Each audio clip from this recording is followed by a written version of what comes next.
अस्सलामु अलैकुम वरहमतुल्लाहि तआला वबरकातुहू। अल्हम्दुलिल्लाह अल्हम्दुलिल्लाहि नहमदुहू व नुसल्ली अला रसूलिहिल करीम। अम्मा बाद फ़अऊज़ु बिल्लाहि मिनश शैतानिर रजीम। बिस्मिल्लाहिर रहमानिर रहीम। इन्नद्दीना इंदल्लाहिल इस्लाम। सदक़ल्लाह। बारगाहे मुस्तफ़ा में बावाज़े बुलंद पूरा मजमा झूम के दुरूद शरीफ पढ़ लीजिए। अल्लाहुम्मा सल्ली अला सय्यिदिना मौलाना मुहम्मदिन व अला आलि सय्यिदिना मुहम्मदिन बारिक सल्लिम सल्लु अलैहि सलातुन व सलामन अलैका या रसूल अल्लाह सल्लल्लाहु तआला अलैका वसल्लम। अगर आप खोखले दावे नहीं करते हो,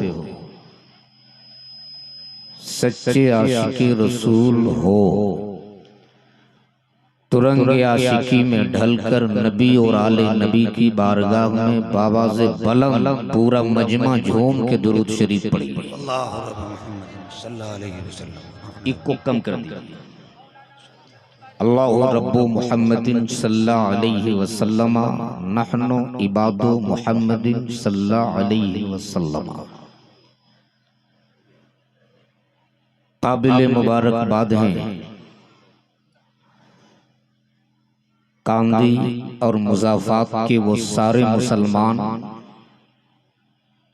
जिनके दस्तरखान पे पलकर के तैयार हो रहे हाफिज़ कुरान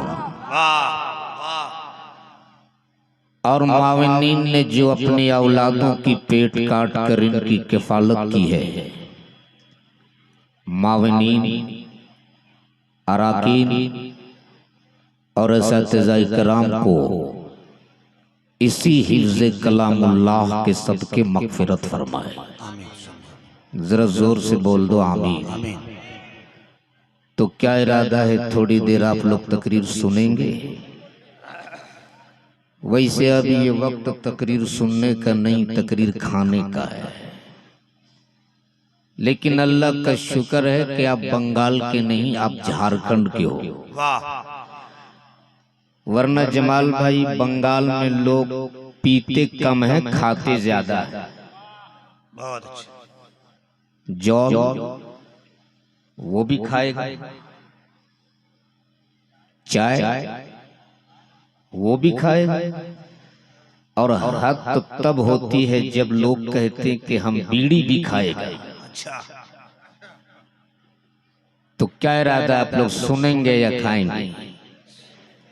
वैसे ये जमाल भाई की मोहब्बत है कि रात के 1 बजे मुझको ये कुर्सी मिल गई,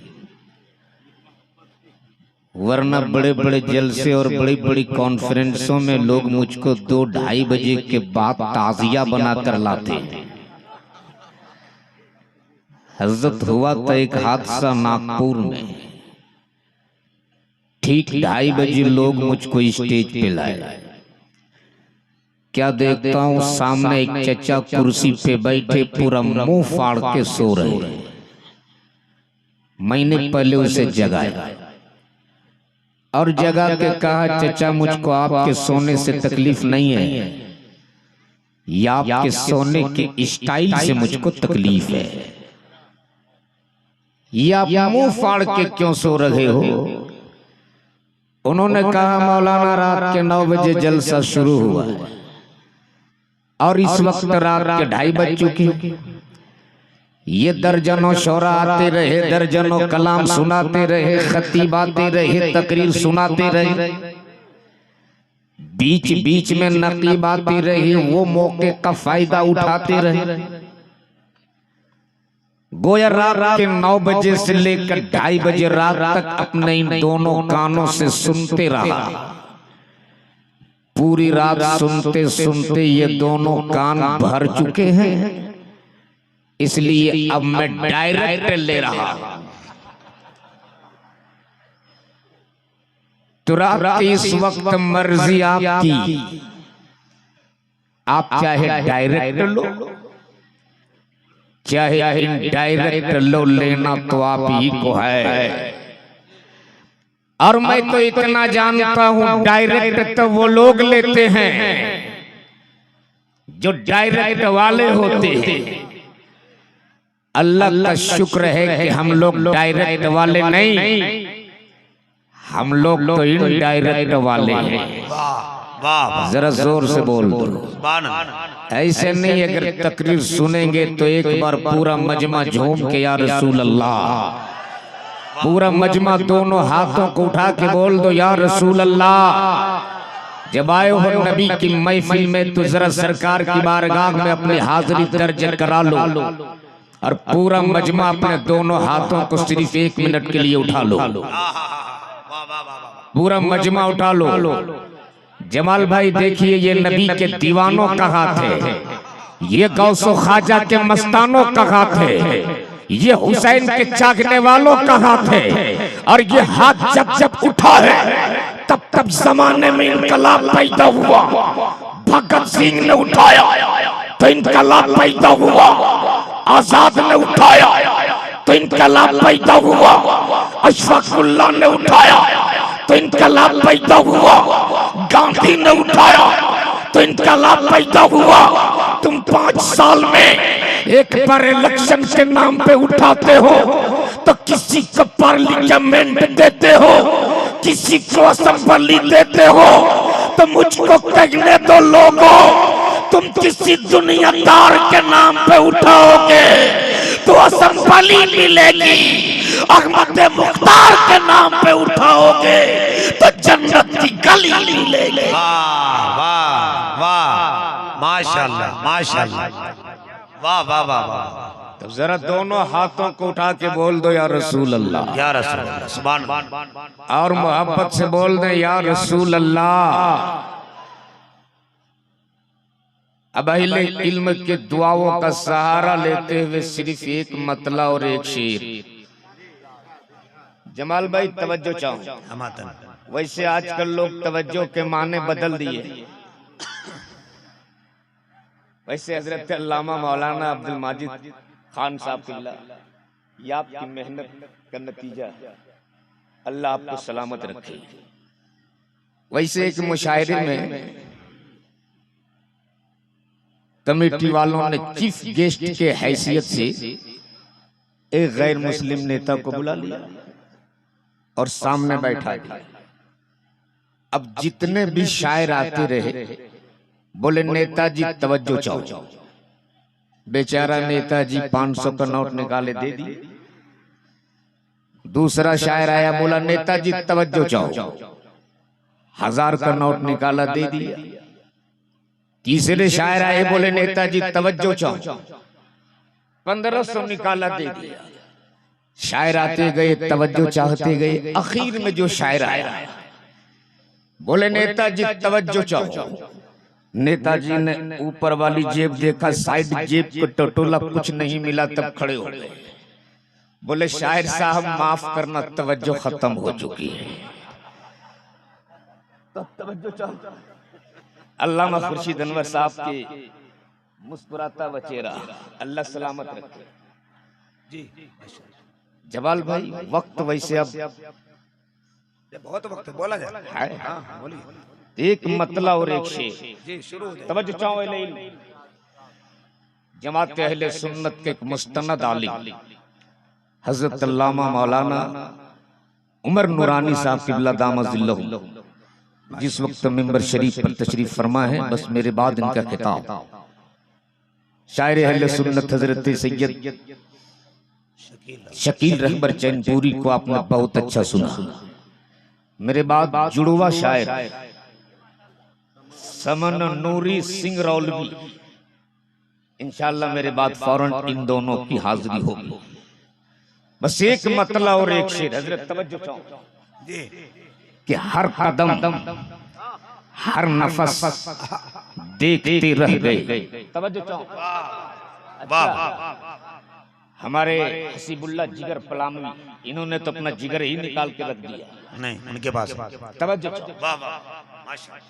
कि हर कदम हर नफस देखते रह गए। हाय हाय हाय हाय सुनिए। उनको देखा तो बस देखते रह गए, उनको देखा तो बस देखते रह गए।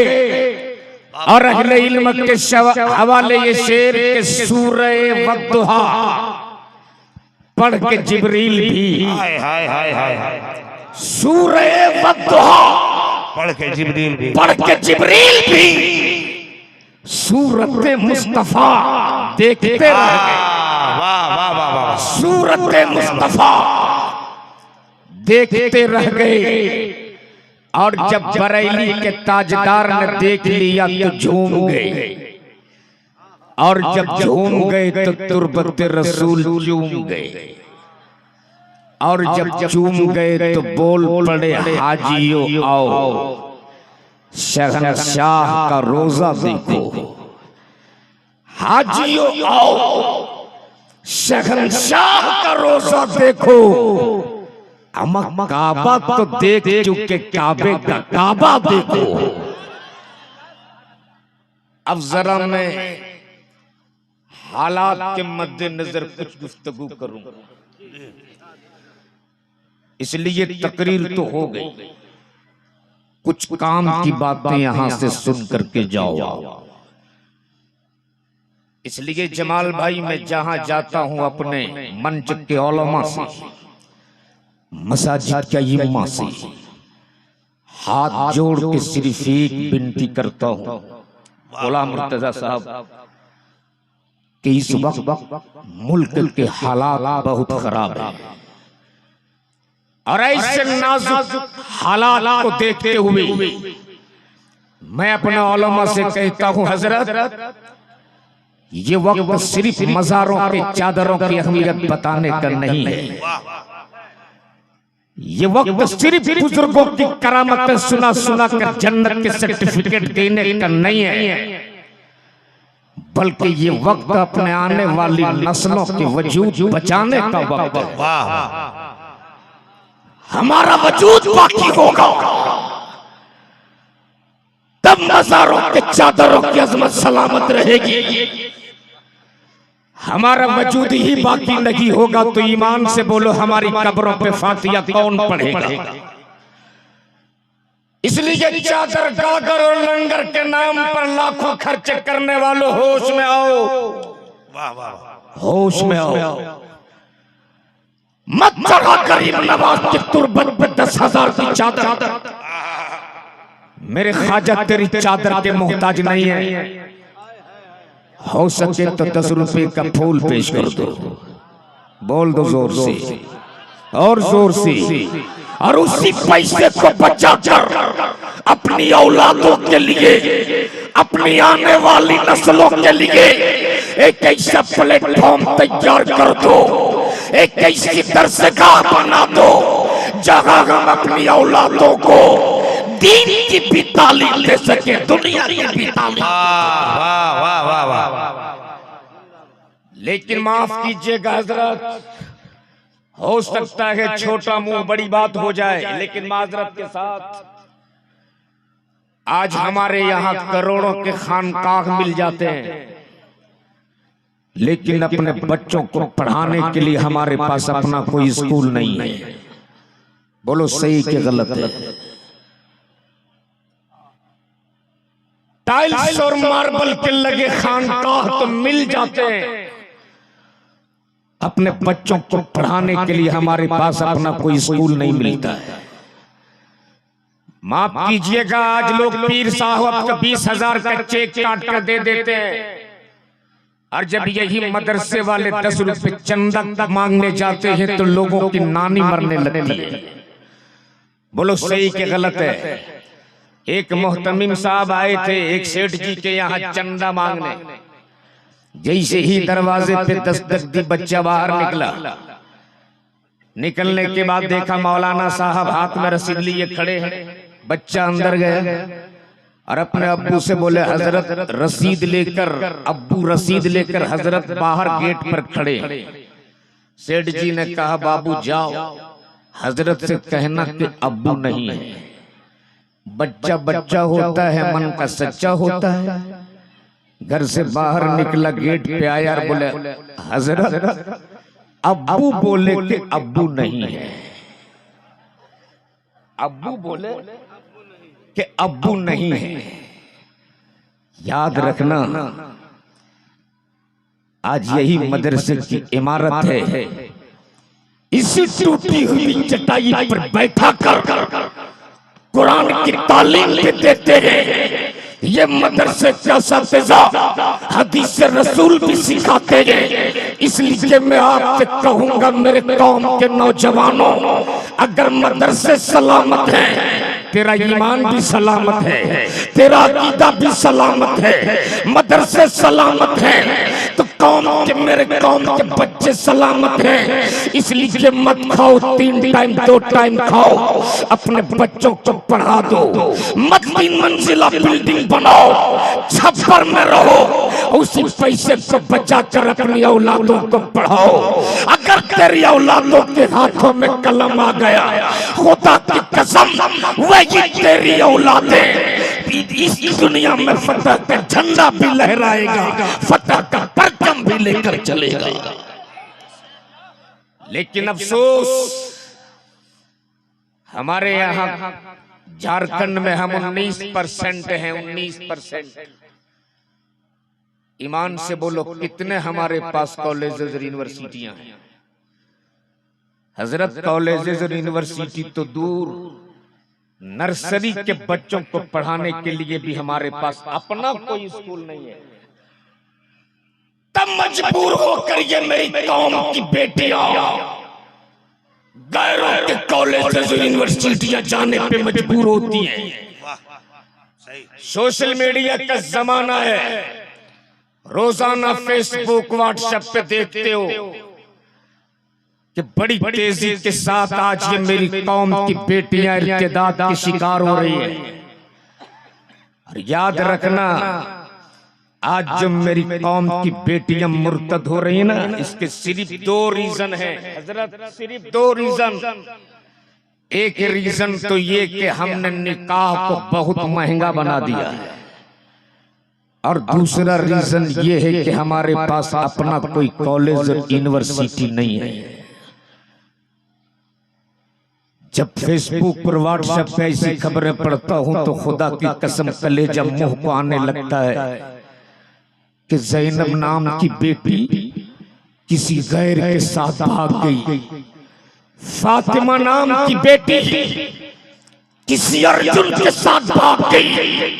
उस वक्त कलेजा मुंह को आने लगता है और सोचता हूं काश हमारे पास भी कोई सा प्लेटफॉर्म होता, हमारे पास भी कोई सी दरसगाह होती जहां हम अपनी कौम की बेटियों को बैठा कर ज़ैनब नाम रखने से पहले अगर हमने ज़ैनब की जिंदगी की तारीख पढ़ा दीजिए होते, फातिमा नाम रखने से पहले फातिमा की जिंदगी की कहानी सुना दीजिए होते, खुदा की कसम ये मेरी कौम की बेटियां अपनी जान देना तो पसंद कर सकती थी, अपनी इज्जत का सौदा करना कभी पसंद नहीं करती। नारे तकबीर, नारे रिसालत, सैयदना कॉन्फ्रेंस मसलके आला हजरत हुजूर इमाम मिल्लत।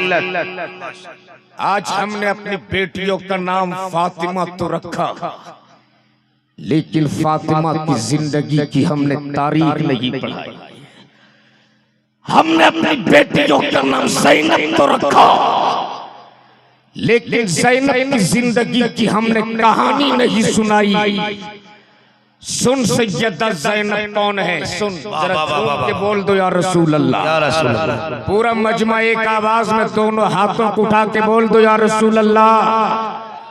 सहन है मस्जिद नबवी का, तवज्जो चाहो, सहन है मस्जिद नबवी का।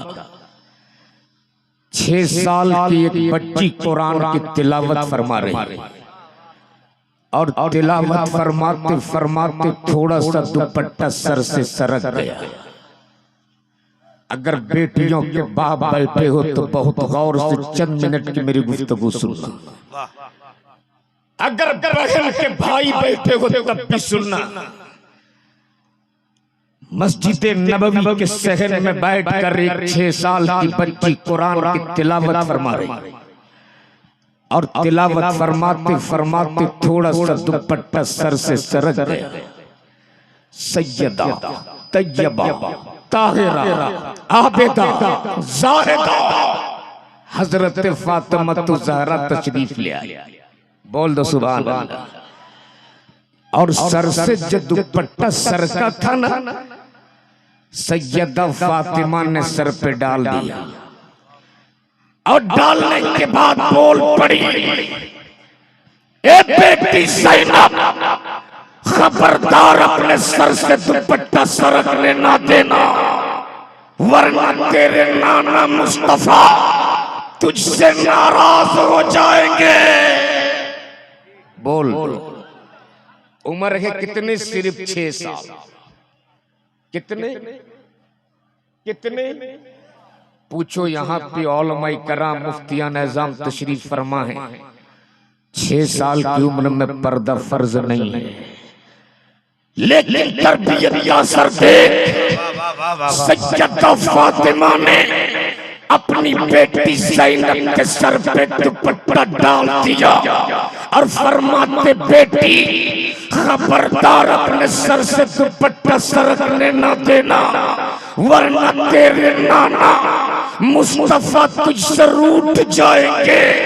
इतना सुनना था। सैयदा ज़ैनब फूट फूट के रोने लगी, हिचकियां ले ले के रोने लगी, बिलक बिलक के रोने लगी। इतना रोई सैयदा ज़ैनब, इतना रोई सैयदा ज़ैनब।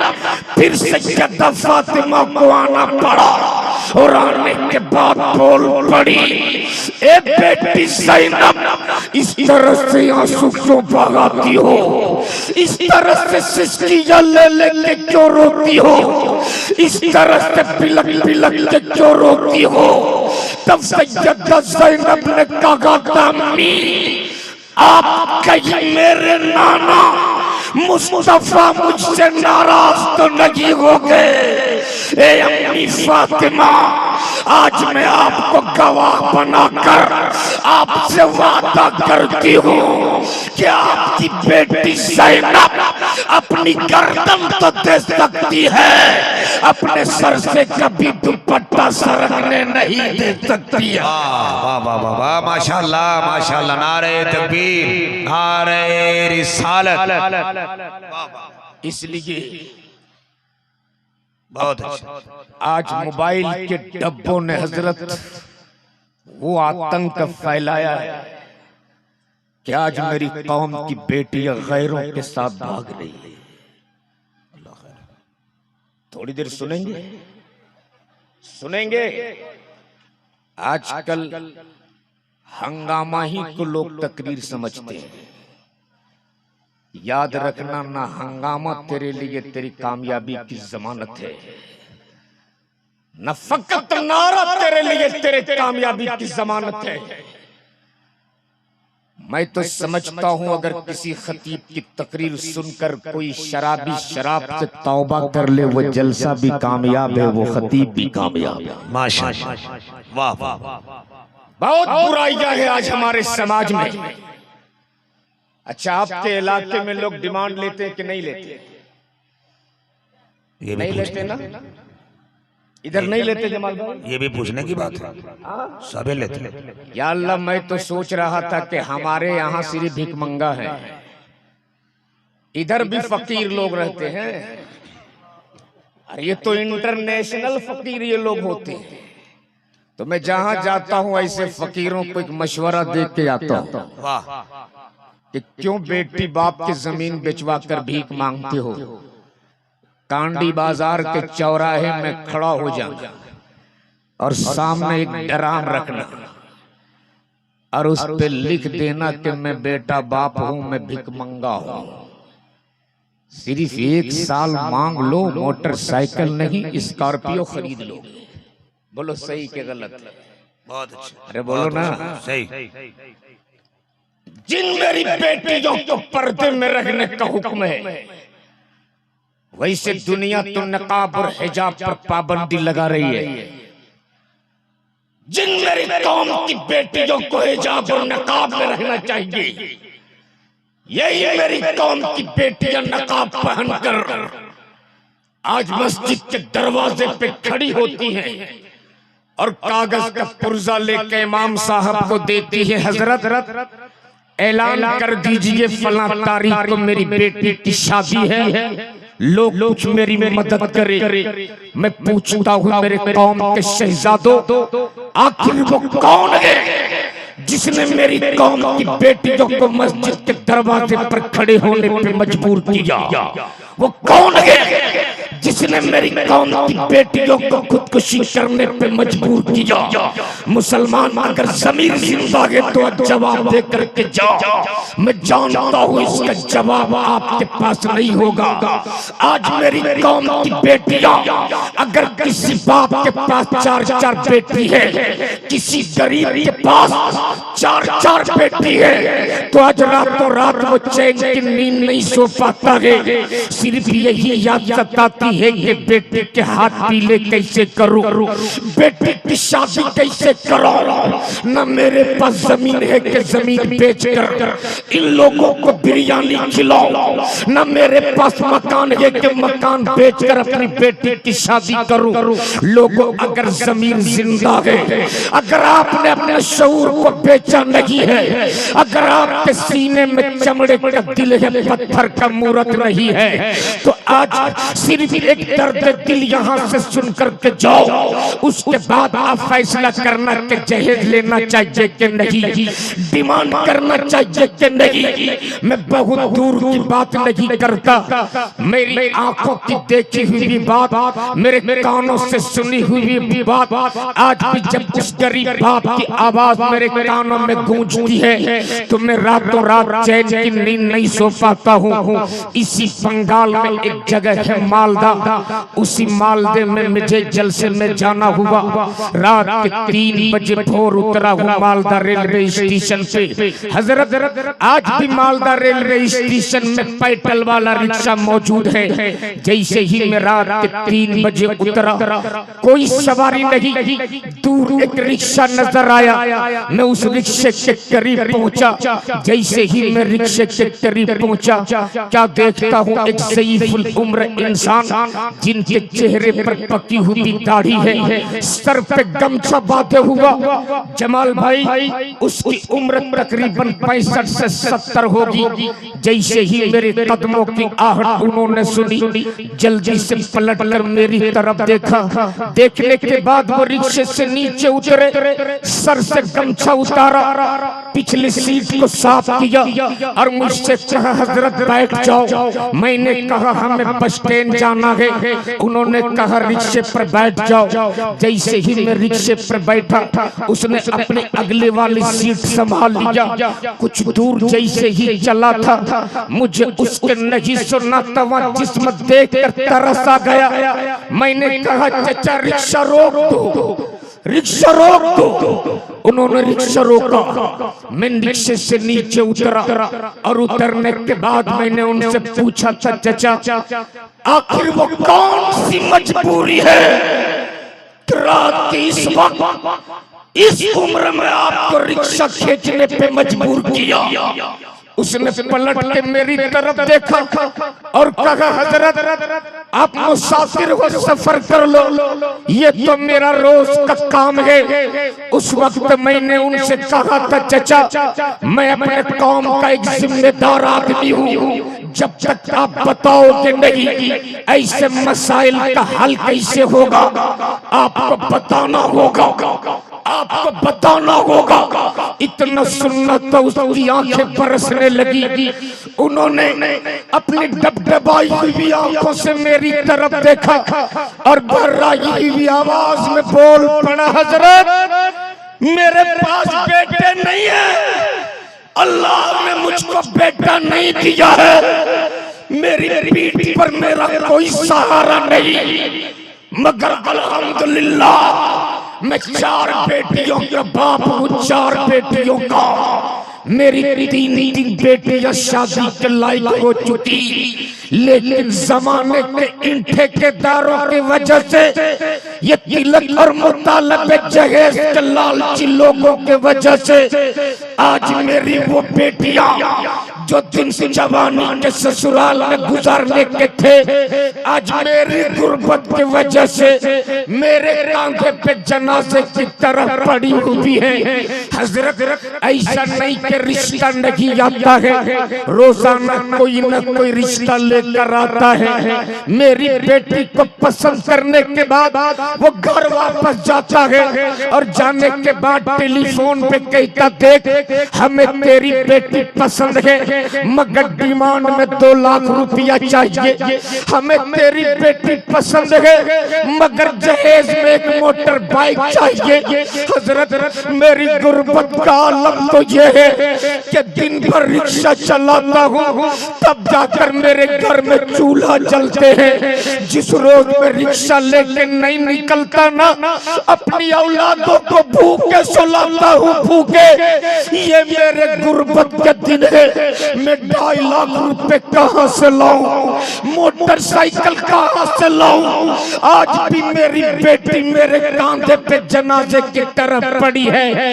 एक दिन मेरे पड़ोस में रहने वाले मेरे एक चचाजाद भाई एक अजनबी इंसान को मेरे घर लाया और लाने के बाद बोल पड़ा, देख तू अपनी बेटी की शादी नहीं करा पाता ना, डिमांड में देने के लिए तेरे पास पैसे नहीं है ना, जहेज में देने के लिए तेरे पास गाड़ी नहीं है ना, देख मैं इसे मुरादाबाद से लेकर आया हूँ, अपनी बेटी का निकाह इसके साथ कर दे, अपनी बेटी की शादी इसके साथ कर दे।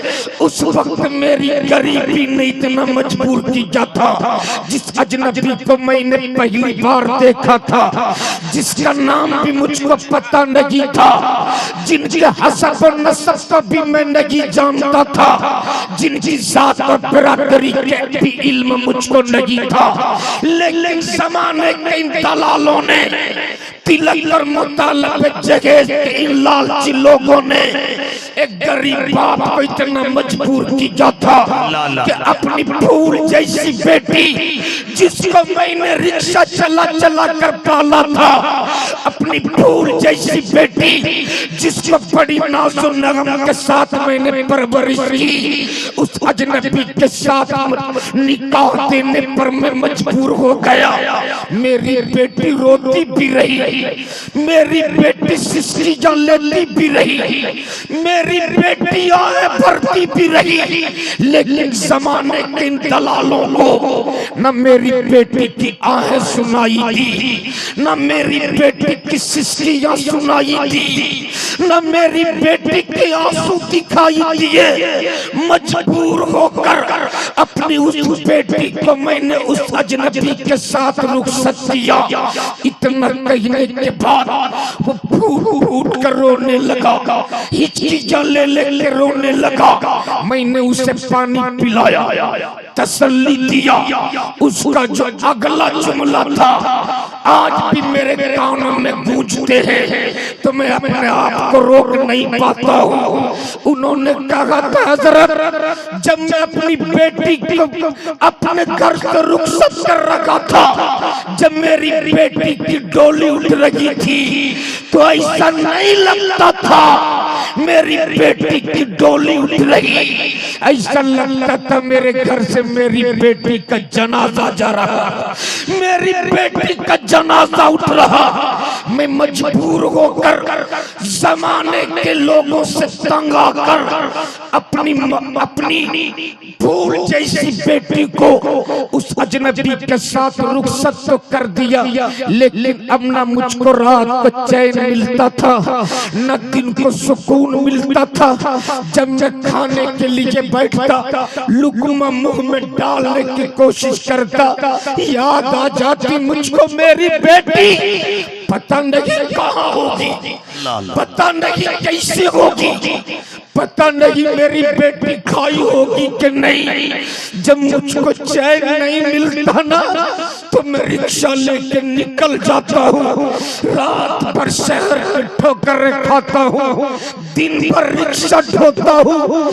एक दिन में दिन भर रिक्शा चलाने के बाद रात को जब मैं घर वापस लौटा, अंधेरा था मेरे घर में, मेरे घर का दरवाजा बंद था। मैंने कुंडी बजाई, मेरी बेटी ने आगे बढ़ के दरवाजा खोला और दरवाजा खोल के मेरी बेटी मेरे कदमों पे गिर गई और गिर के कहने लगी, अब्बू मुझको मार दो, मैं समाज में अपनी शक्ल दिखाने के लायक नहीं, मुझे मार दो अब्बू, मैं जमाने को अपना चेहरा दिखाने के लायक नहीं, मुझे मार दो अब्बू।